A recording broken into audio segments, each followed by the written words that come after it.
Well, this is the moment Xavi's picking up the Supercopa. The 16th trophy for Barcelona in just over 4 years.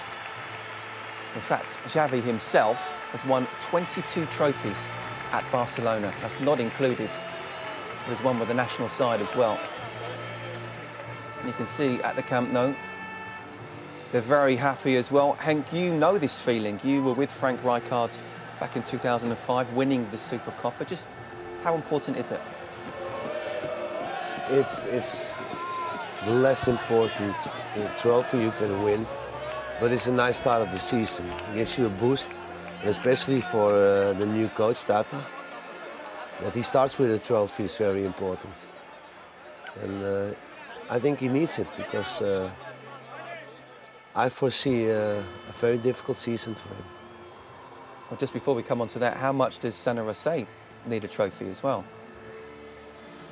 Not really, because he already won a couple.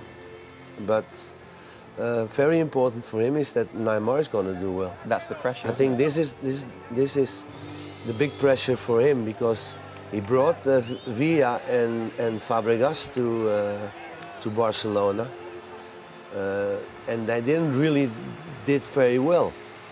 You know, they didn't got this important role in the team, which he foresaw for them. And now with NEYMAR, if this is going to be more or less the same failure as before, then he have spent like 160 million pounds on players who didn't succeed.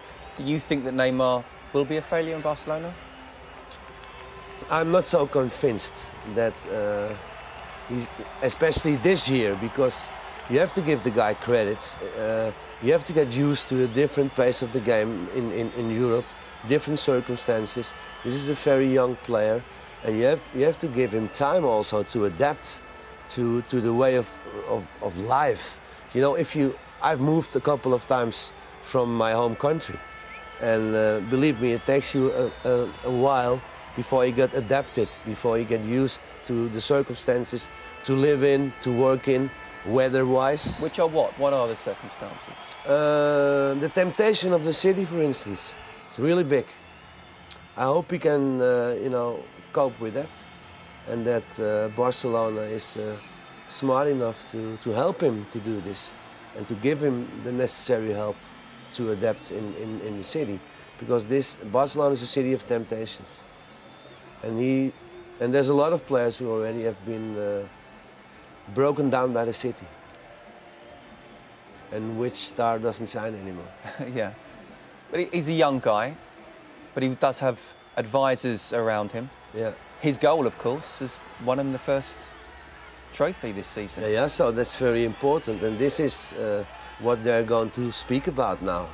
That his equalizer in Vicente Calderón won Barcelona this trophy. And probably there will be a sideline saying Messi missed the penalty by one of the other papers, probably. Now, football in Spain is not only sports, it's also a little politics. Barcelona even more so? Yes, of course, because Barcelona is Catalonia, and they speak a different language. There's always this competition with Madrid, and it will always be like this. And you mentioned problems maybe for Tata Martino. What problems do you foresee this season? Managing the team. To keep it a team, because as we already spoke before the game, there's two captains, and if you look at the way they played today, Barcelona had like 78% possession of the ball, according to the statistics. Normally, if this is the case, Xavi would have touched the ball like 80 times. I think he didn't even touch it 40 times tonight. And it makes a big difference. How to keep? I think the biggest asset of a coach in an environment like this is how to manage the team. You don't need to learn them how to play, because they're fantastic players, but how to manage the team, how to keep everybody happy. Well, how to keep everyone happy? You try and give Lionel Messi a penalty, don't you? And unfortunately, he couldn't score. But for you, was it a penalty? Yeah, it's as how I saw it.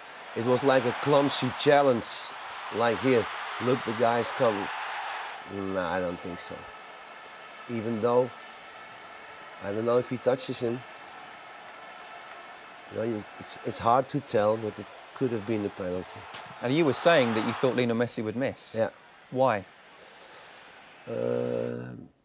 Because he's too eager, probably. This is what I thought. Maybe he's too eager to score this goal, to be decisive in this game.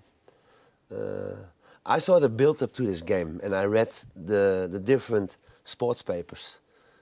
Some of them are in favor of Messi, others are in favor of Neymar. And this will continue going on all year. What have you made of Messi's performance tonight then? Is that a reflection of what your opinion is right now? Yeah, it was not the Messi we are used to. Messi's a brilliant player, probably the best ever been. And he didn't show this today. At least he had his moments. Some moments were really good, but too little for a player with his class. And the same goes for Neymar. We didn't see that much of Neymar. Did you see any kind of link-up play between the two? No, not at all. Any chemistry at all? Not at all. Tonight I didn't see this at all. But that will take time, or should we be seeing that already? If you want to take the best out of the two, and which is best for the team, you should have this.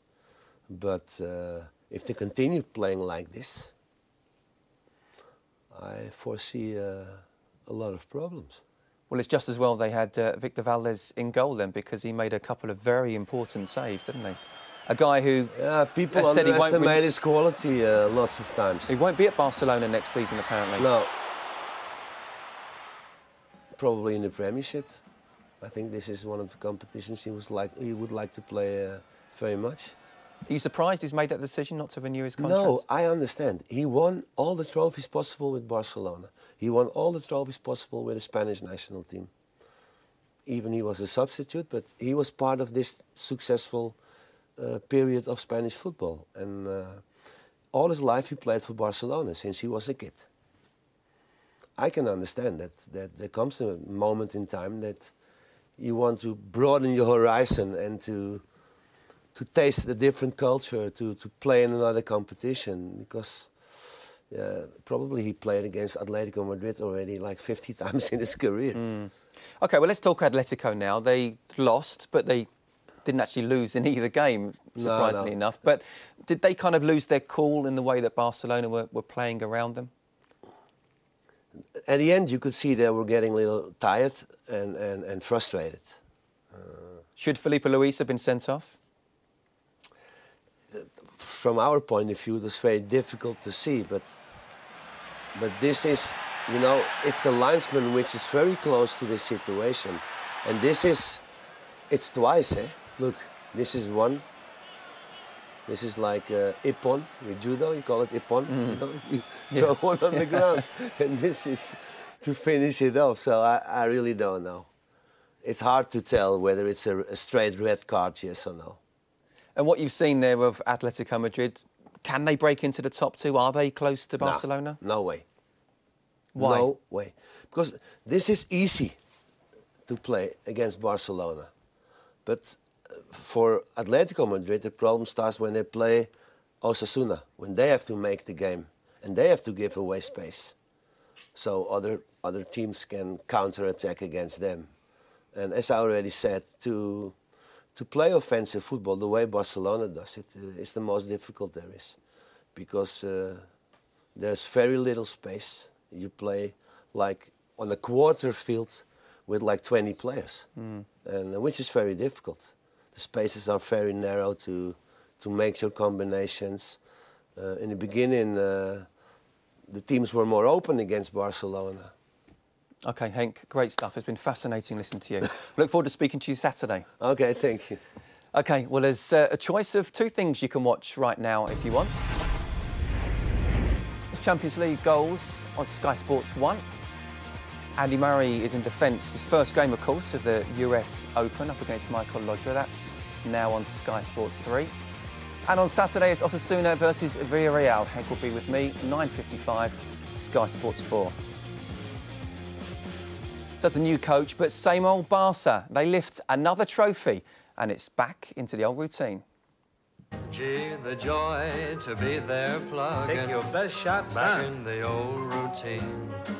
You're up, you're down, you're in there slugging. Man, you're making good. Back in the old routine.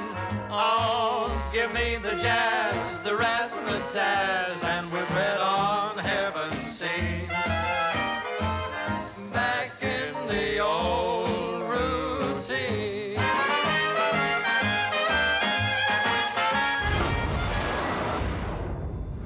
Watch all 6 Sky Sports channels on your mobile and online.